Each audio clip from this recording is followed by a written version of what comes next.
menurut Kamita nih, kenapa sih keberagaman dan inklusi penting di industri logistik? Kalau di Schneider Electric itu kan memang sangat mendukung inclusivity, itu udah jadi core value-nya kita. Nah, jadi di perusahaan ini tuh divisi logistik itu kebanyakan malah perempuan. Dan dengan adanya inclusivity ini membuat ide-ide itu banyak bermunculan. Jadi karena kita punya banyak sudut pandang yang berbeda, dengan keberagaman itu bukannya kita malah terpecah belah, tapi itu malah membuat inovasi-inovasi baru. Kalau kita memang punya ide, kalau kita punya gagasan yang kayaknya ini bagus deh untuk kemajuan perusahaan, nggak ada salahnya untuk disuarakan. Tapi balik lagi tadi kata Kamita, harus ada faktanya, harus ada datanya, supaya ide kita ini juga berdasar dan memang memberikan impact ke company, di mana kita itu harus memposisikan diri sebagai owner juga.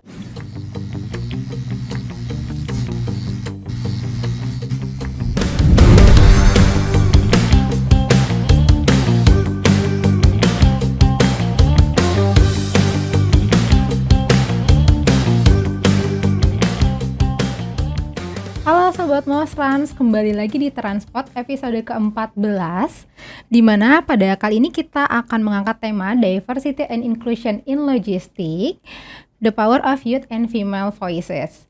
Dari judulnya aja kita udah tahu nih kalau kita akan bahas mengenai anak muda dan wanita. Nah, di sini kita pastinya sudah ditemani oleh narasumber kita yang luar biasa, seorang wanita muda berprofesi sebagai logistik spesialis di Schneider Electric yang bernama Kak Putu Nimita, atau panggilnya Kamita ya Kak ya? Iya, betul. Gimana kabarnya Kak? Baik. Menjelang akhir tahun ya, closingan ya, pasti semuanya lagi pada riuh ya. Lagi pada hektik ya Kak, Iya, namanya pastinya ya. logistics ya. Oke, nah sebelum kita mulai boleh nggak Kamita untuk kenalin dulu nih Kak profil kakak ke Sobat Mosrans yang ada di rumah? Oke, halo semuanya Sobat Monsran, saya Mita, saya orang Bali tapi lahir besar di Jakarta. Background saya teknik industri tapi lebih detail ke supply chain. Saya sudah bekerja sekitar 6 tahun lah ya setelah lulus kuliah S1. Tapi 3 tahun itu nggak hanya di supply chain aja, tapi sempat sebagai tim sales untuk bidang energy management. Jadi yang memang bidangnya itu banyak dipenuhi oleh laki-laki ya, majority. Jadi ya itu kira-kira, dan sekarang saya lagi ngambil S2 juga, ngambil business management. Jadi ya lumayan hektik ya antara perkuliahan sama pekerjaan. Tapi ini juga nyambung dari topik kita ya. Kalau namanya leader di perusahaan itu kalau misalnya dia suportif, itu apapun itu bisa terjadi menurut saya. Yang penting leadernya support, mau kita berkembang seperti apapun pasti itu bisa terjadi. Oke, ya.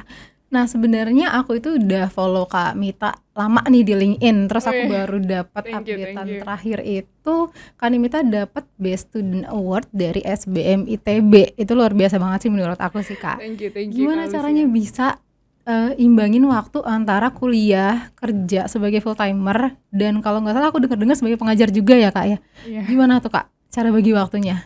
Oke, untuk membagi waktu buat aku hanya satu strateginya, yang penting prioritas gitu. Mana yang prioritas utama yang harus kita lakukan seperti itu. Kalau misalnya memang pekerjaannya deadline-nya itu harus hari ini, ya itu dulu yang diutamakan gitu dibanding pekerjaan kuliah. Dan satu lagi tambahan strategi adalah kita harus bisa living in the moment. Jadi mungkin orang-orang bilang perempuan itu jago banget multitasking, tapi sebenarnya kalau misalnya kita living in the moment, kita benar-benar bisa fokus gitu ya di saat itu aja, itu malah hasilnya akan lebih baik dibanding kita multitasking. Karena kalau multitasking walaupun kita bisa gitu ya, cuman hasilnya itu nggak akan benar-benar bagus menurut saya. Jadi lebih baik kita fokus dengan apa yang sedang kita kerjakan, kemudian buat priority list. Oke, berarti kalau boleh aku simpulin, kita harus bisa manage waktu dengan baik, terus kita bikin skala prioritas juga ya Kak ya, meskipun memang kita sebagai wanita terkenal bisa multitasking, tapi kita tetap harus bisa fokus satu-satu supaya hasilnya maksimal gitu. Betul banget. Nah, Kak Nimita ini selain sebagai student kan pasti sebagai seorang full timer di Schneider Electric. Schneider itu kan kalau aku cari tahu sebenarnya adalah perusahaan manufaktur. Tapi pastinya perusahaan manufaktur ada divisi logistik di dalamnya. Yes. Dan Kak Nimita berperan besar di sana sebagai seorang logistik spesialis. Nah, menurut Kak Nimita nih, kenapa sih keberagaman dan inklusi penting di industri logistik? Oke. Jadi menurut aku pribadi ya, Kalau di Schneider Electric itu kan memang sangat mendukung inclusivity, itu udah jadi core value-nya kita. Nah, jadi di perusahaan ini tuh, divisi logistik itu kebanyakan malah perempuan dibanding laki-laki, dan aku ngeliat juga Mosrem seperti itu ya, kayaknya Ya, banyak banget perempuan, jadi core value kita tuh sama. sama gitu. Dan dengan adanya, inclusivity ini, membuat, idea-idea itu banyak bermunculan. Jadi karena kita punya banyak sudut pandang yang berbeda, dengan keberagaman itu bukannya kita malah terpecah belah, tapi itu malah membuat inovasi-inovasi baru, kemudian development-development, dan membuat, pekerjaan ini kita lebih efisien, efektif, kayak gitu. Dan evaluasi-evaluasi yang terjadi itu malah, bisa benar-benar terlaksana dengan baik gitu, nggak cuma sekedar evaluasi aja, gitu sih menurut Oke, aku. oke. Nah, semakin beragam kan pasti tantangannya makin banyak Mhm, nih Kak, karena banyak kepala. Terus juga kalau ngomongin soal keberagaman kan dia luas ya, nggak cuman mhm, secara background budaya, kita iya, ngomongin gender. Tadi juga udah sempat di mention sama Kamita mhm, kalau di industri logistik tuh sebenarnya mayoritas tuh laki-laki, bukan mmm, perempuan ya. Kemudian keberagaman itu kita bisa bahas soal usia juga. betul, Kalau kita ngomongin dari jenjang usia, baby boomers kan rata-rata udah pada pensiun ya. mhm, Dari Gen X, Y, Z, mmm, yang sekarang masih masih sekolah sih Gen Alpha gitu iya, ya. Nah, gimana caranya dari usia yang beragam mhm, sama gender yang beragam, itu tantangannya tuh pasti banyak banget kan ya, mhm. kayak ada yang menarik gak nih kayak bisa Kakak sharing buat teman-teman Mas Trans? Oke, jadi ada cerita juga nih, ibu muda gitu ya, anaknya masih kecil-kecil, bedanya cuman umur setahun, seperti itu, dan rumahnya tuh jauh banget di Cikupa sana lagi lah ya, sedangkan kantor kita di TB Simatupang.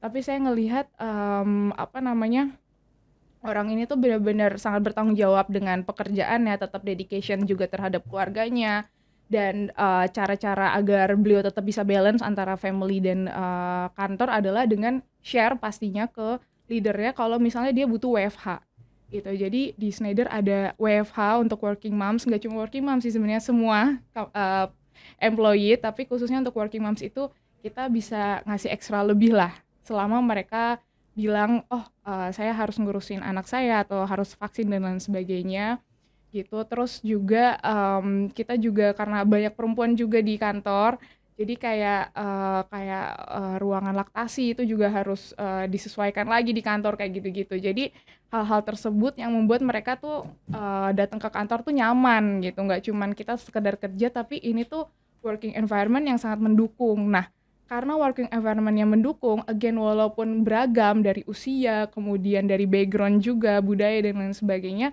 mereka itu tetap, berani bersuara gitu. Jadi mereka dare to disrupt, kemudian mereka juga, apa namanya, berani menyuarakan apapun aspirasi mereka, dan, aspirasi-aspirasi ini selalu kita kumpulkan, selalu kita evaluasi lagi. Jadi nggak cuman sekedar, oh mereka menyuarakan kemudian ya udah kita lupakan, tapi tetap kita, evaluasi dan apa saja hal-hal baik yang bisa kita lakukan ke depannya, walaupun mungkin tidak dalam short term, tapi bisa juga, 2 atau 3 tahun berikutnya kita bisa laksanakan. Jadi itu sih yang paling penting, voice-nya mereka itu menyuarakan dulu, itu udah yang paling penting banget. Oke. Nah, berarti kalau aku bisa simpulin di company Kak Nimita saat ini di Schneider Electric itu berarti bisa dikatakan kalau misalnya kayak Kamita kan Kamita udah kesibukan untuk kuliah juga terus tadi ada Mhm, working mom juga berarti mhm, memang di dalamnya para leadersnya itu support timnya ya gitu ya dan yes, active learning lah ya maksudnya active listening juga mhm, apa sih ya kira-kira yang akan ngebuat tim aku tuh nyaman kerja di sini gitu. Kita yes, ngomong kerja kan nggak melulu harus di kantor ya, tapi iya, bisa juga dimanapun asalkan bisa komitmen bertanggung iya, jawab dengan pekerjaan yang pegangnya gitu ya Kak ya. betul. Dan kita ada komunitas namanya Women in Schneider Electric atau kita singkat WISE. Jadi komunitas ini yang, istilahnya saling, men-support lah ya antara para working moms atau, perempuan-perempuan muda yang kerja di Schneider. Jadi kita saling sharing apa aja sih kesulitan-kesulitan yang ada di pekerjaan, kemudian mereka bisa sharing pengalaman-pengalaman mereka yang udah mereka lakukan, ini loh yang bisa kita lakukan sebagai perempuan muda atau working moms, gitu. Oke, menarik tuh programnya Kak. Boleh diceritain detail nggak? Maksudnya apakah dia itu setiap bulannya selalu diadakan kah? Atau konsepnya gimana kah? Oke. Jadi konsepnya itu, dalam periodically biasanya quarter kayak ngadain acara misalnya kayak kemarin ada, breast cancer kayak gitu-gitu. Nah kita undang pembicara, apa Mhm. sih, apa aja yang bisa dilakukan atau yang harus kita hindari kayak gitu-gitu untuk breast cancer, dan yang datang itu nggak cuman ibu-ibu doang gitu atau anak-anak muda perempuan, tapi bapak-bapaknya juga karena breast cancer itu nggak cuman terjadi di perempuan. Jadi itu benar-benar sebuah komunitas yang nggak hanya memang judulnya WISE gitu, Women in Schneider, tapi, itu, bisa menjalar ke yang lain-lain juga, ke bapak-bapak juga. Terus ada acara-acara kayak, sustainability di rumah dan lain sebagainya. Jadi hal-hal kayak gitu sih, atau misalnya, cooking class juga pernah dilakukan di factory kami yang ada di Cikarang, kayak gitu-gitu sih. Jadi memang benar-benar kayak komunitas untuk, men-support perempuan-perempuan yang bekerja di perusahaan yang memang mayoritas laki-laki. Dan again, nggak hanya perempuan aja yang join, tapi bapak-bapaknya pun juga suka ikutan, join gitu, agar mereka juga paham, "Oh, istri saya di rumah kenapa ya?" Atau anak saya yang perempuan Mhm. gitu. Karena kan banyak juga bapak-bapak yang, baby boomers, anak-anaknya mungkin seumuran saya atau anak-anak muda perempuan yang lain, jadi tahu juga cara ngatasin anak-anak mudanya nih gimana Iya, gitu. iya, iya. Menarik banget sih. Apalagi, WISE itu berarti bisa dikatakan ya komunitas juga ya, gimana Mhm, bisa saling support, satu sama lain, sama-sama yes, wanita gitu ya. iya, Apalagi kan kalau misalnya working mom tuh banyak nih udah kepecah pasti pikirannya nggak cuman mhm, soal pekerjaan, tapi juga anak di rumah, ngurus suami dan lain sebagainya iya, gitu ya, Kak, ya. Nah ngomong-ngomong, soal anak muda ya, Kak, ya, mhm, berarti kan sekarang yang sering di-mention Gen Z, mmm, Gen X gitu ya, anak-anak muda. Di generasi-generasi itu mhm. dan di sektor logistik, menurut Kak Mita ya, gimana sih caranya kita sebagai anak muda bisa bawa ide baru di sektor logistik supaya, sektor logistik lebih maju lagi? Oke. Jadi sempat ini juga saya tanyakan ke dosen saya pas di kelas gitu kan, karena, pengalaman itu nggak bisa membohongi lah ya, Mhm. ketika kita di dunia pekerjaan kalau udah berpengalaman lama bertahun-tahun itu ngambil decision atau memberikan ide itu beda gitu dengan anak-anak yang masih baru gitu. Dan beliau menyampaikan ke saya, memang, kalian sebagai anak muda at least memberikan fakta dulu. Jadi Mmm. facts-facts apa, kemudian nah dari facts-facts tersebut, baru kita berikan idea kayak gitu. Jadi kita nggak bisa asal kayak ngomong aja, karena memang ya in the end di dunia pekerjaan nggak bisa langsung, anak baru terus langsung bisa didengar juga gitu kan. Walaupun kita, membuat inclusivity dan lain-lain, tapi ketika kita bisa memberikan fakta-fakta dari source yang, kredibel seperti itu ide kita akan, lebih didengar, kemudian juga mungkin akan lebih terlaksana seperti itu. Apalagi kalau kita udah bisa membuat hitungan-hitungan simple aja, simple business case. Kalau misalnya kita melakukan ide ini, kita bisa cutting lead time berapa hari misalnya, atau kita bisa efisiensi cost sekian hari, itu just a simple, calculation dulu sebelum kita sampaikan idenya, itu akan lebih didengar sih menurut saya. Jadi balik lagi, facts-nya apa dan itu dari credible source, kemudian yang ketiga adalah bikin simple business case aja dulu, gitu. Oke. Oke, oke. Berarti yang harus kita pelajari sebagai sobat monstrans di rumah, sobat monstrans yang berusia masih muda ya, youth Mhm, ya, itu kita nggak boleh, bukan nggak boleh ya, tapi lebih lebih wise-nya itu kita tampilkan datanya dulu ya. mhm, Jadi nggak serta-merta saya punya ide Bapak Ibu buat ini gitu, tapi kita belum ada datanya. Yang iya, utamanya di datanya ya, iya, Kak, ya. Dari datanya itu kita bisa, tahu nih sebenarnya root cause-nya apa sih untuk kita yes, bisa, next step-nya itu kita mau buat apa atau kita mau betul, suarakan ide apa gitu ya. iya, Nah kalau di Kak Mita sendiri ya, kira-kira boleh sharing nggak Kak, ada satu nggak sih yang pernah, Kakak berikan ya ke mhm, Schneider, satu ide gitu, mhm. prosesnya gimana tuh Kak? Oke, jadi, kebetulan kemarin itu saya sempat ikut dalam project sustainability seperti itu. Nah, sustainability di warehouse, jadi awalnya itu kita bingung mau sustainability Mhm. seperti apa, udah mikirnya yang kayak panel surya, apa yang udah ribet-ribet lah ya.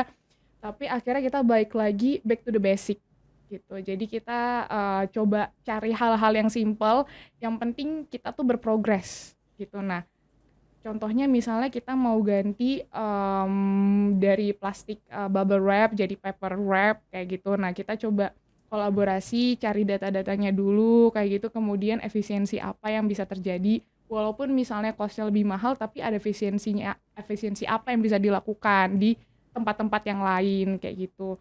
Terus kemudian juga sustainability dari segi packaging, jadi packagingnya udah nggak pakai plastik lagi tapi pakai kertas. Oke, itu lebih mahal tapi kita coba cari efisiensi di tempat yang lain. Misalnya, dengan adanya tidak ada penggunaannya plastik bubble wrap itu kan mengurangi storage di warehouse. Nah, itu berarti kan ada efisiensi. Nah, efisiensi itu kita kayak subsidi silang lah ya ke penggunaan si paper packaging ini gitu. Jadi manajemen juga melihat, oh oke, memang harganya akan lebih mahal, tapi kamu melakukan efisiensi di tempat yang lain gitu. Jadi hal-hal kayak gitu yang memang kita harus sampaikan dulu ke manajemen. Jadi nggak serta-merta langsung, Pak Bu, ini memang lebih mahal, tapi ini sustainability lebih bagus, CO2 reduksinya bagus. Tapi kita harus ngelihat juga in the end namanya company kan ingin benefit juga ya. Nah, kita juga harus punya mindset like an owner gitu. Jadi ketika kita punya ide-ide tertentu, nah kita harus punya ownership kepada perusahaan itu. Kalau misalnya kita ownernya perusahaan itu, apa sih yang akan kita lakukan kayak gitu. Jadi kita berusaha menempatkan diri sebagai yang punya Schneider lah istilahnya tuh, yang punya company tersebut itu sih. Jadi saya memulai dari hal-hal yang simpel dulu, yang tadinya awalnya udah mikirnya besar kemana-mana, tapi dari hal-hal simpel itu setelah kita kalkulasi dalam setahun itu ternyata reduction-nya lumayan banyak, sekian ton CO2, kemudian ada cost secara efisiensi nggak hanya dari uang tapi juga dari penggunaan warehouse dan lain sebagainya gitu. Jadi hal-hal kecil, hal-hal simple ya, back to the basic tadi, itu ternyata impactful juga. Oh ya, oke. Nah, kalau untuk datanya sendiri waktu itu kami tak ngumpulin sendiri atau ada departemen lain gitu yang kami tak minta datanya? Kalau itu kita kolaborasi sama tim warehouse sih, karena kan logistik itu berbeda ya sama warehouse ya. Jadi kita kerjasama sama tim warehouse. Nah, dari tim warehouse seberapa square meter mereka pengurangannya, kemudian juga untuk CO2 ton kita discuss juga dengan tim supply chain regional, biasanya perhitungannya seperti apa, karena mereka ada kalkulasinya tertentu. Jadi memang tentu butuh kolaborasi ya, kita nggak mungkin bisa kerja sendiri. Dan sebenarnya itulah gunanya kita sebagai anak muda belajar mempunyai project. Jadi kita belajar project management juga. Nah, itu juga penting banget karena dalam pekerjaan project-project kecil kita bisa memanage project-project kecil itu, lama-lama bisa manage project besar, dan itu menjadi hal yang bisa membuat kita stand out juga dibanding yang lain gitu sih. Dari belajar project-project kecil kemudian project besar dan Oke. Ya berarti kalau dari sini kalau boleh aku simpulin penting banget kita sebagai anak muda, meskipun tadi Kamita bilang ya secara pengalaman pastinya kita minim ya dibandingkan dengan generasi-generasi di atas kita yang kerjanya itu udah lama banget. Tapi sebenarnya poinnya adalah kita jangan malu untuk menyuarakan ide juga ya. Melalui tadi yang Kamita jelasin ya, prosesnya harus dari fakta-fakta dulu, data-data di lapangan gitu ya.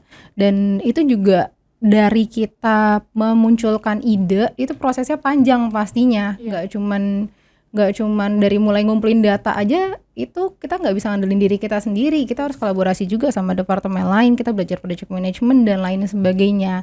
Kalau ngomongin ide juga yang aku highlight tadi adalah ya kita harus step dari yang terkecil dulu, nggak mungkin kita bisa buat yang besar kalau kita belum rintis dari kecil dulu ya Kak ya. Oke. Nah, kembali lagi dengan lingkungan kerja yang inklusif tadi nih Kak Mita ya. Menurut Kak Mita, kira-kira dengan lingkungan kerja yang inklusif bisa bikin kerja lebih produktif dan nyaman nggak sih? Oke, jadi aku percaya banget lingkungan apapun itu, nggak hanya di tempat kerja, di tempat kuliah dan lain sebagainya.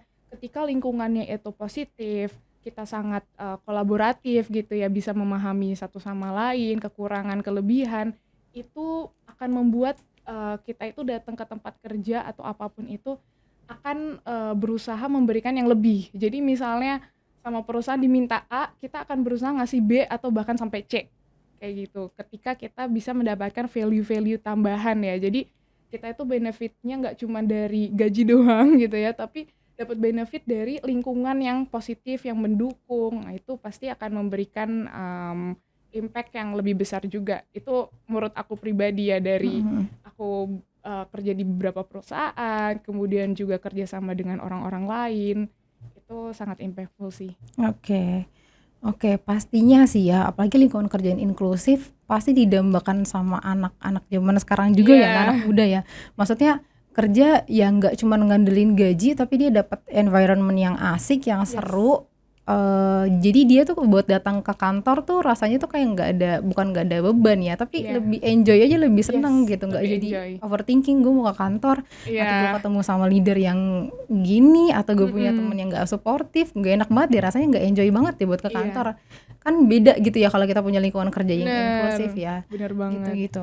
Dan menurut aku, untuk anak muda ya, ini cuman, apa ya namanya, pemikiran aku pribadi gitu. Menurut aku ketika kita baru lulus kuliah, jangan terlalu mikirin benefit apa yang Mhm, perusahaan kasih ke kita, tapi apa sih yang kita bisa dapatkan dari perusahaan ini. Misalnya walaupun dapat leader yang mungkin kurang mengenakan, tapi sebenarnya kita bisa belajar loh dari leader itu. iya, Oh, ketika saya nanti menjadi leader, saya kalau bisa mengurangi hal A, B, C, D agar anak buah saya itu lebih nyaman bekerja dengan saya, misalnya mhm, kayak gitu. Jadi di awal-awal itu malah kita harus banyak-banyaknya menggali pelajaran dari orang-orang di sekitar kita di kantor. Menurut aku pribadi sih itu ya, karena ini juga pesan dari bos aku di perusahaan aku yang pertama, beliau selalu bilang, pokoknya ketika kamu kerja setahun pertama itu menentukan gimana culture kamu bekerja berikutnya. Kayak mmm, gitu. Jadi ketika kita bener-bener kerjanya itu, apa ya, sangat, determine, kemudian, kita selalu menyuarakan, suara kita dan leader pun juga, meng-encourage kita untuk melakukan hal-hal tersebut. Pokoknya culture perusahaan yang benar-benar inklusif dan, suportif itu akan membentuk kita bagaimana ke depannya ketika bekerja, itu sih. Jadi penting banget di awal itu jangan ngelihat benefitnya aja, tapi perusahaan ini memberikan kita seperti apa sih, work culture-nya itu seperti apa sih, mhm. apakah cocok dengan kita dan lain sebagainya untuk kita ke depannya, itu sih. Oke, oke. Iya, aku setuju banget sih sama Kamita. Bener-bener. 1 tahun pertama ya Kak ya, 1 tahun Iya, pertama menentukan gimana kita ke depannya. mhm, Even kita misalnya nggak dapet work environment yang inklusif ya, tapi kita sebenarnya bisa belajar banyak banget dari situ. Kita yes, udah ngerasain nih misalnya, kita punya leader yang nggak support kita. Ketika kita jadi leader nanti pastinya kita udah ngerasain nggak enaknya sebagai, mhm, subordinate yang punya leader nggak support ya. Oh iya, berarti nanti ketika saya jadi leader ya pastinya saya nggak akan mungkin kayak gitu, mhm, karena pastinya subordinate saya jadi nggak nyaman kerja sama saya. Kalau nggak nyaman yes, kan pastinya jadi lebih nggak enak ya, nggak klop ya kerjanya ya, yes. gitu-gitu. Betul banget. Oke, oke, Dan oke. satu lagi mungkin, tambahan, jadi, aku sangat encourage juga teman-teman semuanya yang masih muda, yang belum berkeluarga, kalau bisa berani untuk, ngambil kesempatan kalau ada penempatan di luar kota, Mmm, apalagi di daerah. Itu bener-bener pengalaman yang luar biasa, yang nggak akan bisa aku lupakan juga dan itu sangat valuable. Karena dulu tuh aku pernah ditempatin, setahun di Makassar, aku mhm. handle Sulawesi Maluku Papua sebagai tim sales. Jadi tim salesnya ini lebih ke end user, lebih ke barang-barang electrical yang benar-benar isinya cowok semua, nggak ada ceweknya sama sekali, gitu. Dan di situ aku bener-bener kayak ditempa banget lah ya, setahun pertama itu bekerja dengan culture yang berbeda banget, culture-nya orang Indonesia Timur, yang di Maluku beda, di Manado beda, Makassar beda, Papua beda, gitu kan. Tapi di situ aku jadi bener-bener belajar, oh kita sebagai perempuan harus bisa bener-bener membawa diri dengan baik, Mhm. seperti gitu. Apapun yang mereka sampaikan ke kita, nah aku jadi belajar nih, aku harus seperti apa sih gitu ketika bertemu dengan orang-orang seperti itu yang memandang kita sebagai perempuan, apalagi engineer, kok engineer-nya perempuan yang datang dan lain sebagainya gitu Di ya. underestimate mungkin Kak Iya, ya? di underestimate banget, tapi ketika kita again balik lagi bisa menceritakan, bisa membawakan fakta-fakta yang, kita bisa sampaikan dengan baik, kemudian kita bisa explain dengan bahasa yang mudah dipahami. Nah itu ya, enaknya cewek kan bahasa-bahasanya tuh yang mudah dipahami mungkin karena kita udah terbiasa ngomong sama misalnya anak kecil dan lain sebagainya ya. Mhm. Jadi ketika kita bisa storytelling dengan baik, malah mereka jadi appreciate kita gitu. Walaupun, oh appearance perempuan, tapi ternyata pemikirannya ini yang sangat rich, seperti itu. Jadi Mhm. aku encourage banget teman-teman kalau misalnya masih muda, please go keluar kota kalau misalnya ada kesempatan keluar kota. Karena itu pengalaman yang luar biasa banget dan gak akan bisa kalian dapetin lagi sih mungkin ya kalau Mhm, udah mhm, berkeluarga agak sulit kan kalau mhm. perempuan. Tapi Gitu aku sih. amazed loh, maksudnya nggak semua perempuan mau dilempar ke Indonesia Timur, bukan dilempar ya bahasanya. Maksudnya diberikan penugasan di sana, Hmm. di mana sebagai kami tak anak Jakarta kan pasti banyak hal-hal yang nggak mau dilepas Yes. nih kan. Waktu itu gimana, ada dilematik ya nggak sih Kak? Malah aku yang minta sama bosku. Oh gitu. Iya, jadi nah itu dia, kita harus berani untuk speak up ya. Kalau kita udah nggak berani untuk speak up, ya nggak akan bisa dapet Mhm. kesempatan-kesempatan yang valuable seperti ini gitu. Jadi aku bilang ke bosku, "Pak, saya mau ditempatin yang, apa dong, yang di luar kota gitu, tapi di luar kotanya nggak cuma Sumatera atau Jawa Barat, tapi kalau bisa tempat-tempat yang terpencil, karena Mhm. saya pengen belajar supply chain di sana." Hmm. Gitu. Jadi walaupun saya sebagai sales, tapi tetap balik lagi ya ke core saya sebagai supply chain, saya pengen belajar supply chain di Indonesia Timur, kayak gitu. Dan akhirnya diberikanlah kesempatan itu, gitu. Jadi Oke, itu terima kasih kepada iya. leader kami saat itu ya. Oke, pastinya banyak, maksudnya kalau kita di kantor bukan bukan berarti kita cuma dapat pembelajaran itu aja ya, tapi Mhm, ketika kita di daerah lain yang nggak mhm. biasa kita tinggal, kita pasti belajar banyak hal Yes. sih. Gimana kita bisa adaptasi di sana, Iya. gimana kita bisa kenal orang timur tuh gimana secara Iya. karakter ya. Iya. Itu jadi bekal kita banget sih untuk ngehadapin orang yang pastinya beda-beda Yes. tipe ya Kak ya. Betul banget, betul banget. Oke, terakhir nih Kamita. Kalau terakhir, kalau dengar terakhir lega ya. Nah, kalau bicara soal masa depan, apa Mhm. sih harapan Kamita soal keberagaman dan inklusi di sektor logistik khususnya buat anak muda dan perempuan? Oke. Jadi harapan aku besar banget, nggak cuman banyak perempuan yang bekerja di sektor logistik, tapi juga banyak perempuan yang menjadi leader Hmm. di sektor logistik. Dan aku nggak tahu ini memungkinkan atau tidak, tapi di kelas tuh aku selalu bertanya ke dosen-dosenku, apalagi dosen-dosenku ada beberapa yang ngambil kelasnya penerbangan dan lain sebagainya, memungkinkan nggak Hmm. ya ada kayak drone gitu, taksi drone gitu. Dan mungkin karena taksi drone ini kan nggak harus ada drivernya ya, mungkin aja perempuan-perempuan lah yang driver si drone ini gitu. Jadi ketika mengirim barang itu nggak pakai truk atau apa, tapi pakai taksi drone ini, dan kemudian perempuan yang melakukan drivernya itu Hmm. dari jarak jauh gitu. Dan sebenarnya di Freeport itu udah sempat dilakukan juga, tapi bukan drone, cuman kayak kereta bawah, apa namanya, eee, kereta bawah tanah gitu, dan itu drivernya perempuan semua, kayak gitu-gitu. Jadi ya aku berharap again nggak cuman perempuan yang banyak kerja di logistik, tapi bisa menjadi leader di logistics, agar lebih banyak sudut pandang lain dalam dunia logistics ini, jadi nggak terlalu mainly. Dan juga pekerjaan-pekerjaan yang mungkin banyakan cowok kayak driver-driver Hmm. gitu, mungkin perempuan juga bisa take in charge di situ, tapi mungkin dalam hal yang lebih lebih digital transformation kayak yang tadi aku sebutin itu sih. Hmm. Kira-kira Itu itu masa depan keren yang banget lumayan sih. jauh juga ya, tapi aku selalu nanya itu ke dosen-dosenku di kelas. Iya, pasti ya kita nggak apa ya, nggak menutup kalau di lingkungan logistik tuh kebanyakan ya agak di underestimate sih perempuan ya, karena ya ini kerjaan lapangan banget, ini Yes. cowok banget gitu. Gitu sih. Wondering juga sih, luar biasa deh kayaknya kalau di logistik nggak ada masa gender equality ya, maksudnya Mm-mm. nggak ada ini tuh kerjaan laki-laki. Iya. Iya. Jadi pasti pandangannya berbeda kan ketika kayak misalnya membawa truk, safety-nya harus seperti apa, kan biasanya perempuan akan lebih mikirin Mm, safety-nya seperti apa. Jadi barang-barang yang nyampe ya bener-bener aman, karena mm, kadang jujur aja banyak banget permasalahan material handling.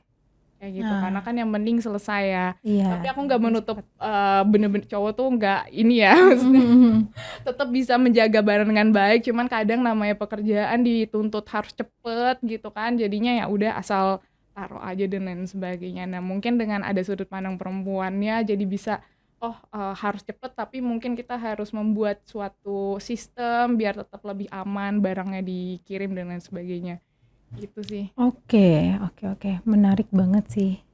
Ya, jadi kalau boleh aku simpulin dari Mm-mm. tema diversity and inclusion in logistics, the power of youth and female voices, penting banget kalau di logistik itu kan di semua perusahaan lah pasti kan ada keberagaman ya yang tadi kita sempat mention terkait dengan budaya, usia, gender. Tapi gimana caranya sebuah company juga pegang andil support Yes. supaya setiap wanita yang pasti ujungnya juga bakalan berkeluarga, bakalan maksudnya ngurus suami, anak, bercabang nih pikirannya pasti. Gimana caranya company juga bisa menawarkan benefit Yes. karena nggak serta-merta cuman gaji aja ya, tapi hal-hal lainnya juga gimana dia sebagai seorang wanita, sebagai seorang ibu perannya banyak nih, sebagai seorang student, Iya. sebagai seorang pengajar, tapi bisa juga dapat support full nggak cuman kita bahas secara company doang ya, tapi secara leader, secara teman-teman ya peernya gitu ya.